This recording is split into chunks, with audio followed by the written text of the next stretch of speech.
आजही ऐकू येत आहेत त्या किंकाळ्या आणि आजही ऐकू येत आहेत त्या आवाज. बुशी डॅमचं मागच्या जंगलात असलेला तो पाणवठा, घडलेला तो जीवघेणा पाण्याचा तांडव.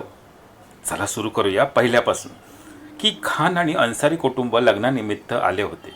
सगळे विधी आटपून निसर्गाचा आनंद घेण्यासाठी ते त्या जागेवर पोचले. तेव्हा तिथे अगदी नाच्या बरोबरच पाणी होतं. सगळं आनंदित असताना पडणारा मुसळधार पाऊस काहीतरी वेगळंच घडणार होतं. आणि काही चूक नसताना ही सगळी जणं अचानक येणाऱ्या पाण्याच्या वेड्यात सापडली. त्या किंकाळ्या आजही ऐकू येतील इतक्या ताकदीने कुटुंब ओरड घालत होतं.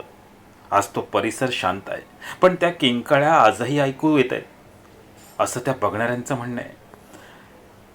साहिस्ता लियाकत अन्सारी वय 36 वर्ष, अमीमा सलमान उर्फ आदिल अन्सारी वय 13 वर्ष, उमेरा सलमान उर्फ आदिल अन्सारी वय 8 वर्ष, अदनान अन्सारी वय 4 वर्ष आणि मारिया अन्सारी वय 9 वर्ष. पाण्याच्या प्रवाहात 10 जण अडकले. त्यापैकी 5 जणांना पाण्याच्या प्रवाहातून बाहेर काढण्यात यश आलं, तर 5 जण पाण्याच्या प्रवाहात वाहून गेले.